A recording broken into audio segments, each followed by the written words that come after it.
Hey everybody, this is Harry Caruso and John-Michael Tamburro from Car Wash Advisory, and today we're going to be talking about closing timelines, purchase agreements, and purchase contracts.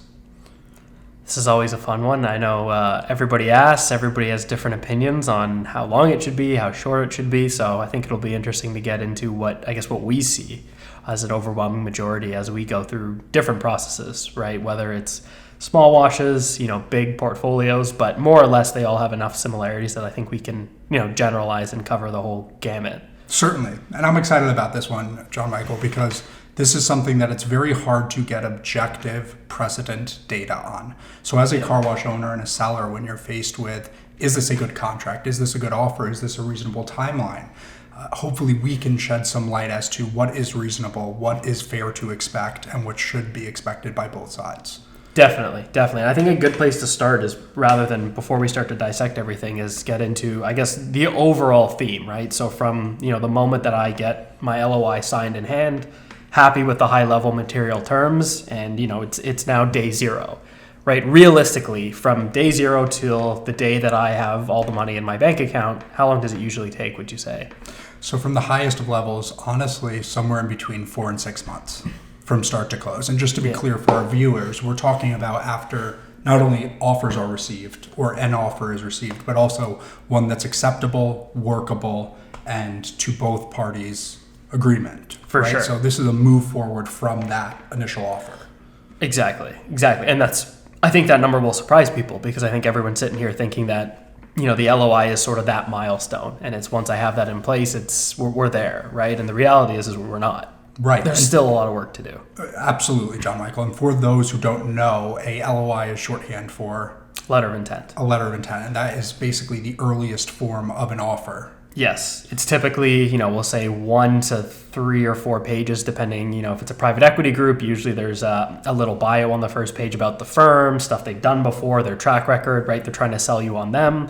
And then the following pages are all, what we call the material terms, right? So it's all the high level things that they want to make sure that, themselves and you as a seller are on the same page for, so that they know that if they do decide to move forward, everything that I guess hasn't been outlined to date is usually, I'll say minute details as much as they are important. It's just usually people are, a lot more agreeable on those things, right? So the goal of that is just to outline, again, in that I guess defined, 4 pages is everything that you would want to know that is sort of the deal breaker before you actually intend to put in the work to get the deal done. Okay, so John-Michael, why does it take 4 to 6 months? Why does it have to take this long? And why can't it take less time?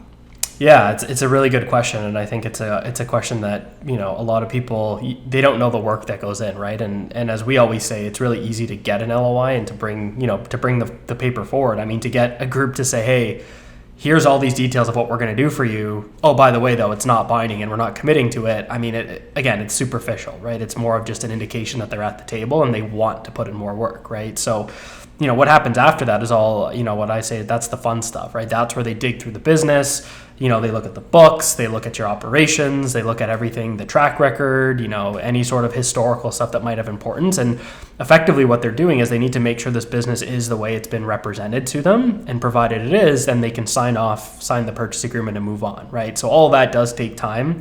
There's a lot of parties involved, right?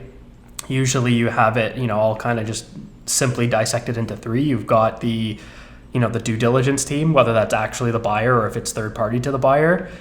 You've got the legal team that's working on the formal agreement, right, and making sure that's all encompassed. And then, you've also got to make sure that the quality of earnings is done, right? And sometimes those are folded into 1 or 2 people, but sometimes they're 3 different people, right? And the more people involved, as the more people that are waiting for other people to do things, right? And it just gets layered and layered and layered to the point where, we usually see things take 3 to 4 or 5 months sometimes, even just on due diligence. It's 3 months alone, right? And it shouldn't be, but it is, right? And it depends on a lot of factors, right? It depends how clean the business is, right? So are you organized, right? Are your book of records easy to decipher, right? Or is it run like a family business where you just kind of throw everything in the company and, you've never really factored in selling this before, so you haven't structured it in a way where it's very easy for an external party to come in, look at everything and say, oh, I could run this tomorrow. right? And the goal is if they can't run it tomorrow, well, then you can't expect them to close in 30 days because, I mean, they have no idea how to run the business. So unless it's transferable to this new person and easy, the less transferable it is, usually the more time it takes, right? Just to decode everything. Sure. So it sounds like there's a lot of rather checking the boxes, right? Making sure all is what it seems to be, and under the presumption that the buyer's coming in with valid knowledge as to the state of the business, what they're buying, so on and so forth. Yeah. What exactly outside of that, though, by way of lenders, investment committees, and this? Talk to me about what other parties are involved here that need their stamp of approval in the average purchase process. Yeah, well, I think the one thing you said that's really important is it is referred to as a check the box exercise, right? I know a lot of clients that we've worked with before, they come to us and it's, I'll ask for a piece of information, and right away it's, well, why do they need that? Right, I don't want to give that to them, right? And again, the perception isn't there. It's not like you're trying to hide something. It's not like they have any reason not to show them it. They just don't want to show them that, right? And it's one of those things where I say, look, people, the process of due diligence isn't to scrutinize business, right? Not every buyer is sitting there saying, rubbing their hands together saying, oh, what can I find, right? Or what's wrong with the business so I can get a lower price, or maybe I can negotiate this. Like, that's not the intention, right? The average buyer, they know what it's worth. They're using some type of fundamental valuation, and, they just want to know what they're getting themselves into. So it's very much a sense of, these are all the things we need. And a lot of things, you give it to them, they look at it and they say, okay, you've showed it to us, check, right, move on. Right, so it's not everything is being scrutinized to the level that people think, and that's a very common misconception, right? Sure. So I guess to answer your question in terms of what's going on, right? What are these people doing? I think the first and the most important thing once due diligence starts is everyone rushes to do what's called a quality of earnings, right? Because that is usually, we'll say, the most pivotal part of due diligence, and it's usually done right away. Typically it's about 4 to 6 weeks, depending on, again, how organized you are, how complex it is, and how fast everyone's willing to move, right? Because again, sometimes the buyer might only need 50 documents, and it might take a seller like 3 weeks to get us those 50 documents, right? So at that point, everyone's sitting on their hands, right? It's not like there's stuff you can do in place of it, or, what have you. So, the quality of earnings is really important, and it's usually done first because if there's anything that's going to break a deal, it's uncovered during that process, right? Sure. And quality of earnings is effectively what they're doing is they're saying, hey, you've told us that these are the cash flows of your business, right? This is your performance levels, this year, last year, maybe, 3 years out. And the goal here, again, it's not to scrutinize, right? They're not trying to make it look worse than what you're telling them.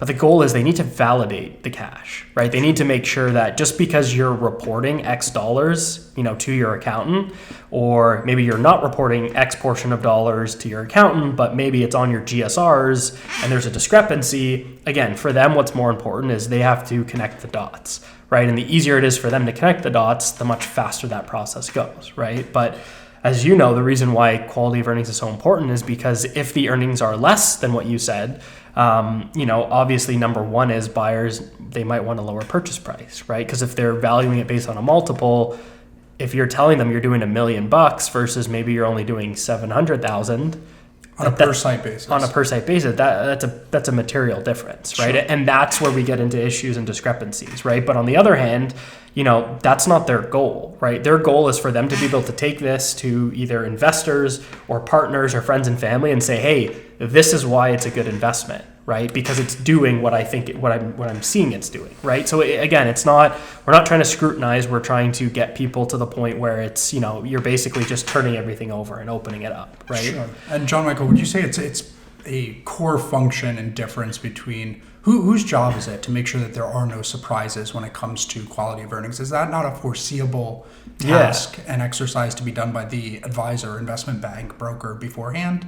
Should there be surprises? I think to a degree. I don't like to blanket statements, but I would say probably yes, it's your advisor's job, right? That's the bottom line. It's at least for me, it's my job to make sure that everything that I've been marketing, representing, and telling buyers captures the whole and true picture.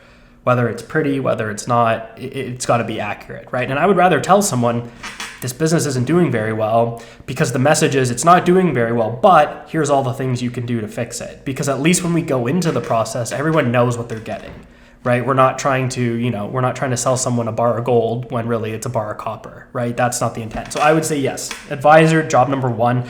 But number two, and we've seen this before, is we don't know the business, right? I haven't run these car washes. I haven't seen the day-to-day operations. So, it's really a partnership between the seller and their advisor to make sure that all the details are unfolded. And right? but John-Michael, when should this be had? Well before you even start a process. I think I'm comfortable going ahead and saying this should be had and discovered long before an engagement is even had with that advisor. Yeah, I know. Yeah, I know. I mean, especially I know that you and I have seen stuff more recently where even doing a valuation, right? We hear people that someone will call in and say, hey, I want you to value my business, and they'll pull it up on Google Maps and they'll say, yeah, how much are you doing in revenue? Oh, okay, yeah, it's probably worth $3 to $4 million. Sure. I'll never be comfortable doing that. I mean, again, can you get pretty close? Maybe. But again, there's so many factors that could change that, right? For example, maybe they are doing that much in revenue, but maybe they're only reporting half of it on their tax returns. Is the business still worth $3 to $4 million? Of course not, right? So again, that's just one example. It's a common one, but I think the sooner the better, right? It's more so just to get everyone on the same page. Sure. But a well-equipped advisor should be able to navigate those waters, right? And not only discover what could be a potential issue or discrepancy by way of quality of earnings, environmentals, anything to forecome that could be of issue. They should be able to not only foresee it, but also be able to give you some sort of probabilistic framing as to what kind of buyers will be accepting of this, what kind of implication should it have on valuations, what is the tangibility of all of this. Yeah, and I think you've probably seen more examples of these than I have, but it's tough because everybody thinks that, again, it's like everybody's against each other, right? But the goal is we're on the same team, right? So if you're telling me your business is doing X dollars and we find out it's doing Y dollars, it's not an insult. It's not like we're trying to knock it down or make our job easier by trying to sell it for less money. That's not the goal, right? The goal is that we're trying to get as much as possible. The problem is depending on who that buyer universe is for you as a seller, some buyers might not even look at it. No. Right? You might have a buyer that if everything is represented this way, yeah, they'll pay you that top dollar, but the moment there's anything wrong, that's it, they're out, right? And it's, again, we can't do our job effectively because if we waste time with those buyers knowing full well they won't go for it because of X, Y, and Z, we're not focusing our efforts in the right spot. It's a waste of everybody's time, right? So I think that, number one, it's got to be a joint effort, but more importantly is if you feel the business should be represented a different way, that does factor into the sale process. Right? If your business is underperforming, or if there's, cash that's off the book, or, if there's a manager that maybe he works for one of your other businesses, but you're paying him through the car wash, all these little nuances, like are they negative? Well, no, they're sort of indifferent, right? It's about identifying them, having something tangible to show that what you're saying is true. So for example, if you have another business and they're there, awesome, just let us know what it is, and then we can adjust that portion out, right? So again, it's turning over the info, making sure things are transparent, and it's a process, right, that everyone has to work through together. But I think that, again, it's always focused on the negatives, and people don't like to tell us everything, and the reality is we should know all the skeletons, regardless of good or bad, because you can't do your job effectively if you don't know it from day one. Sure. So it's both an exercise of communication as well as conveyance. Absolutely. Right? And it's got to be transparent, clear, and open book in many regards. And you should be able to lean on your advisor to communicate it properly and convey it properly without being detrimental. Certainly. But it must be known. And it's also why, when we tell you how long a diligence process takes, the reason why our windows are so wide is because these problems always come up. Sure. And it's usually because they're addressed too late, right? And it's, there's probably people here that have done deals and they've said, oh, I did a deal in 2 months, 3 months. Yeah, that happens, right? Yeah, I'll be the first to sit here and say, that's how I would like deals to run. Oh. But the reality is it's usually because we're finding out problems too late, right? And rather than spending 2 months while we're marketing, getting in front of these problems, right? We're starting on 30 days into diligence and the buyer's only willing to tie you up for 60. And if you don't get them solved by the 60-day mark, they're out. Sure. So, John-Michael, let's talk a bit about the extraneous parties involved. So, on one end, we have individual buyers, right? And that could Yep. be your single site owners, your twosies and threesies, family business, even a family office. And in that respect, the largest extraneous or third party involved during this diligence and closing period that can very often be what everybody's waiting on is the lender, Absolutely. right? Absolutely. And again, that just going back to why is quality of earnings done first? It's for lending too, just as much as it's for everything else, right? Whether it's if it's a private equity, if it's an investment committee, I mean, it's all treated the same way, right? Unless you're buying this business 100% cash and for whatever reason you have conviction that, I'll pay it, then great, it doesn't matter. But if it does matter, a lot of the lenders won't look at this until either the quality of earnings is done and the results are turned over, right? And usually that has to be done by a third party, or you have to get the bank to hire someone they like to work with to do it so that they can validate and put their stamp on that it's legit. And then there's also the appraisals. There's a lot that goes into it. There's a lot. And it takes, just for those listening, right, whether or not we're talking about SBA 7A loans for a single site purchase, or we're talking about a 504 for a portfolio, or we're talking about a more conventional senior secured credit facility for a larger portfolio. There is underwriting to be done on the lender side that can very often be done in tandem with, but ultimately end up in some sort of, if nothing else, momentary bottleneck for the overarching process of closing. Absolutely. And that's the thing is it's, again, you compound all these external parties and the minimum timelines, and it's, assuming you can do 30 days quality of earnings, lending is, what would you say, 30, 45 days sometimes? Oh, sure. 45 days for an average SBA 7A loan. Again, unless it's like a cut, clean, and dry, and you know someone. Again, also make sure if you're getting an SBA loan, a lot of people aren't familiar with car washes. A lot of lenders won't do car washes. They are definitionally specialty purpose vehicles. Right. And that's why if you don't have anyone, just submitting the paperwork to your guy at the bank to get an SBA loan, I mean, you could wait 2-3 weeks before they tell you, oof, we're not going to touch this. Not to mention if it is an individual buyer, has any sort of personal bankruptcies, if they, goodness forbid, if they've ever gone bankrupt on a government-backed loan before, right? There are some gotchas where the process can only move as fast as the borrower and buyer in these instances is providing the information to the lender. Exactly. So John-Michael, if we switch gears now to the other end of the spectrum, so we've talked a little bit now about why this period is what it is when dealing with individual buyers. How about the big guys? So when we go ahead and we talk about the drivens, the misters, the quick quacks, even the goes, the title, right? Anybody in that mix.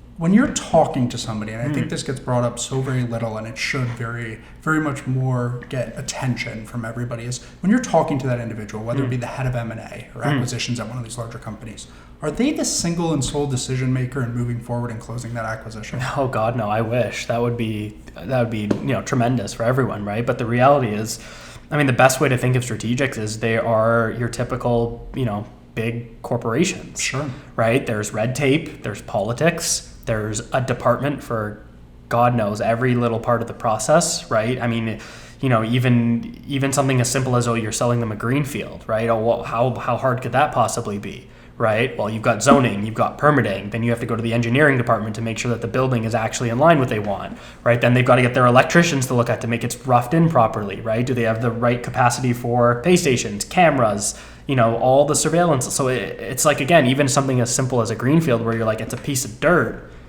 It's not, right? And I think that also adds complexity because, again, as anyone knows, if you had to deal with 3 people for 3 months as opposed to 30 people for 3 months, it's not going to be 3 months, right? It's going to be 4 or 5 months. And that's, again, if you have someone that's cracking the whip every day on these people, and it's tough.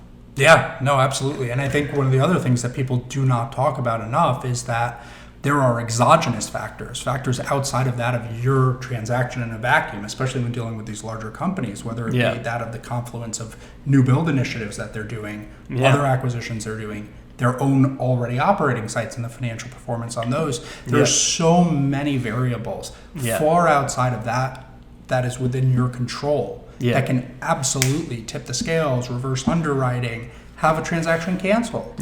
So I think, John-Michael, and there's a couple topics that we should probably dive deeper into in their own sort of episodes here. But in summary, what should all sellers know when it comes to receiving that very first offer all the way to the day of closing?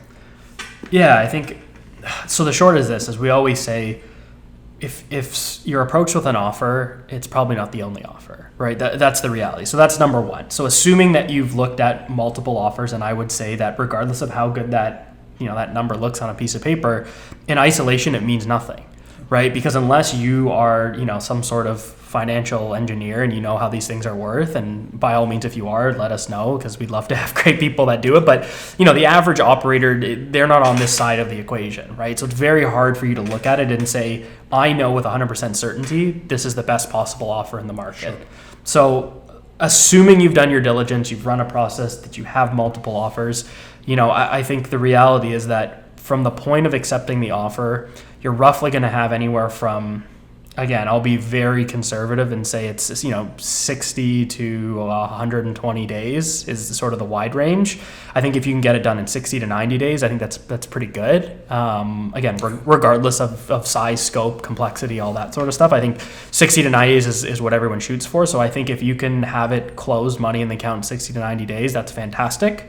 I think if you dissect that further, quality of earnings, if that can be done in the first 30 days after the LOI, it's imperative, because that'll give you a sense of can they move forward or not.